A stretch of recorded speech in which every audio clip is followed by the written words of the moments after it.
Sí, el título probablemente se vendía bien. No, el melodrama, yo creo que el contenido melodramático también ayudó mucho, ¿no? Porque lo que pasa es que a lo mejor algunos que fueron acompañando a sus niños o alguna cosa por el estilo, luego les gustó a ellos la película. Y algunos que fueron porque no había otra cosa a mano, luego se encontraron que les gustaba más y empezó a correrse, supongo que hubo mucho el boca a oreja, ¿no? Pero fíjate que es una película con pocos medios y yo la estaba viendo ahora. Y lo que tiene es perfecto, es decir, la nieve del principio, cuando empieza que la van a contratar a esta chica, esa sensación, es como de Jenny, de William Dieter, la nieve de maravilla. El esplendor visual que tiene es lo contrario de la pobreza, vamos, no parece pobre jamás, parece una película riquísima. Da la impresión de que hay 8 o 10 ahí que dicen, oye, están sacando lo mejor que tienen, y entonces los efectos especiales, el mar, pocas veces hemos visto el mar de noche como se ve aquí. Fíjate, el cuarto de la enfermera en la casa es un cuarto enorme y maravilloso, el decorado es siempre espléndido, digamos, no dices una casa que es la mansión de estos que podría parecer pues una cosa pobretona y que no se ve. Aquí se ven mucho los decorados, se ven todos los decorados, unos decorados estupendos. Pero esa es la riqueza de tener los decorados de un estudio y que no son los decorados hechos solo para una película y luego destruidos. Es que coge los decorados de una película anterior, los modificas y los sigues utilizando, que es una cosa que se ha perdido con la pérdida de los estudios, claro. Cuando los le das dos vueltas a los decorados y los encajas y entonces los remaquillas, los repintas, los cambias, los pones en otro sitio. Incluso el exterior brilla, aunque a mí me recuerda mucho toda la parte de la luz del exterior, el flashback de Retorno al Pasado. Sí, tiene ese tratamiento, ¿verdad? Es que yo creo que es un tipo de luz a la que tenía un gran afecto. Yo una época pensé que era Musuraka, pero esta que no es Musuraka, sino Roy Hunt, ocurre exactamente lo mismo, tiene la misma fotografía, y no es Newton, yo creo que ahí es Turner, porque las tres películas de Newton de esa misma época no tienen el tipo de esplendor visual que tienen las de Turner. Tú miras las de Robson, que son muy buenas, sobre todo La Séptima Víctima para mi gusto, o miras las de la que hizo Robert Wise, o acabó Robert Wise, que empezó un tipo de nombre alemán cuyo nombre, Günther von Fritsch. La continuación esta espuria pero maravillosa también. ¿Cómo se llama? De la Mujer Pantera. ¿Cómo se llama? La maldición de la Mujer Pantera, y no tienen esa misma especie de tensión visual, sobre todo. Son muy bonitas, tienen una fotografía muy buena. La otra de Robson me parece que también del manicomio inglés, el Bedlam, es también una película estupenda. No puede ser, pero os sugiero yo que a lo mejor en esa época la RKO, su laboratorio manejaba otras emulsiones, porque las películas son distintas, incluso los blanco y negro no tienen nada que ver con el blanco y negro que podía tener Warner Brothers o que tienen otras películas en Metro. Hay un tratamiento, yo creo, distinto del revelado. No ha sido del estudio, lo que pasa que es posible que la escuela de fotógrafos de la serie B de la RKO probablemente eran gente muy peculiar y que hacían normalmente experimentos fotográficos. Yo creo que luego la intuición visual de Turner, porque yo creo que Turner tiene que jugar continuamente, es decir, como dispone de pocos medios, como incluso las historias así contadas con sequedad pueden resultar un poco jugosas. Yo creo que él continuamente con la cámara lo que intenta es transmutar la realidad, ¿no? Y esa es la sensación a veces. No sé, esta película muchas veces tiene la textura de un sueño, ¿no? Hay momentos de la película en los que realmente está la ambigüedad. Y hay veces que tú reconoces, por ejemplo, a Turner o a Newton o al binomio este maravilloso, en la primera escena, esa que está nevando, que a mí me encanta esa secuencia, tiene algo que ver como en La Mujer Pantera, cuando llega aquella chica y se le acerca a ella y están en un pequeño restaurante, tiene algo del clima, de la planificación, tiene mucho que ver. Fíjate tú que es una escena en teoría totalmente banal y funcional simplemente para poner en marcha la película, y que además no ves más que la nieve a través de la ventanita del fondo del despacho del que le está ofreciendo el empleo, y sin embargo es verdad que hay una presencia de la nieve que yo creo que es también por razones poéticas en gran parte, porque está haciendo el contraste con lo que dice a continuación, que le habla de las palmeras, y ella pone una cosa soñadora, las palmeras, y que quiere hacer su viaje al Caribe como un turista convencional.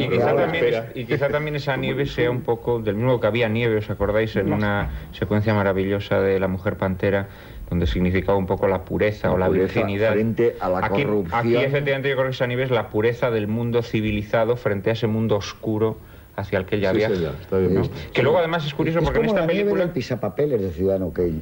Claro, hay algo, tiene algo que ver con eso. Es que la nieve... También en la nieve del pisapapeles que es la pureza de la infancia, ¿no? Y yo creo, fíjate, que esta película...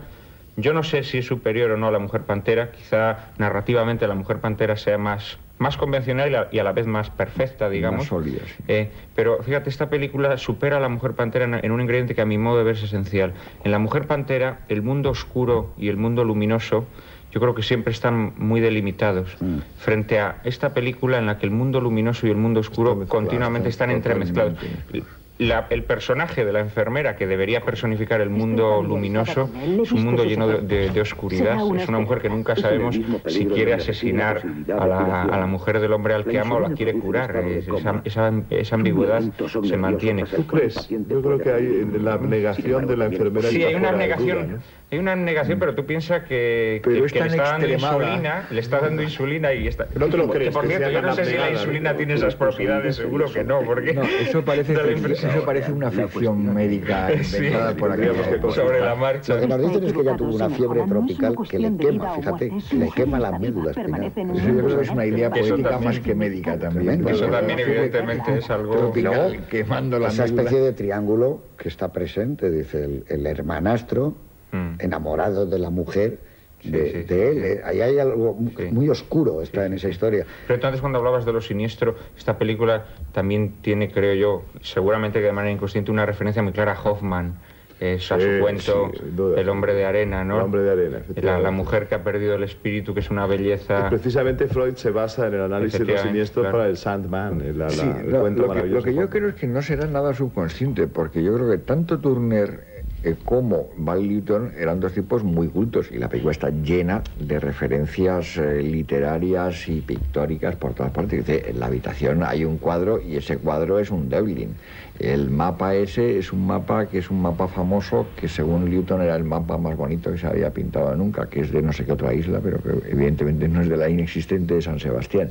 Y hay el juego que han hecho siempre en sus películas con referencias literarias, muy marcadamente, en este caso para mi gusto, con el caso de Emily, de Charlotte Brontë, pero claro, en La Mujer Pantera también hay referencias literarias a toda la novela gótica, etcétera. Entonces yo creo que eran gente muy leídos y probablemente con gustos extraños. Y luego hay un elemento también, que Lewton era ruso y tiene toda una cosa de cuentos rusos que le habían contado su madre y su abuela y no sé qué. La tradición rusa del cuento maravilloso.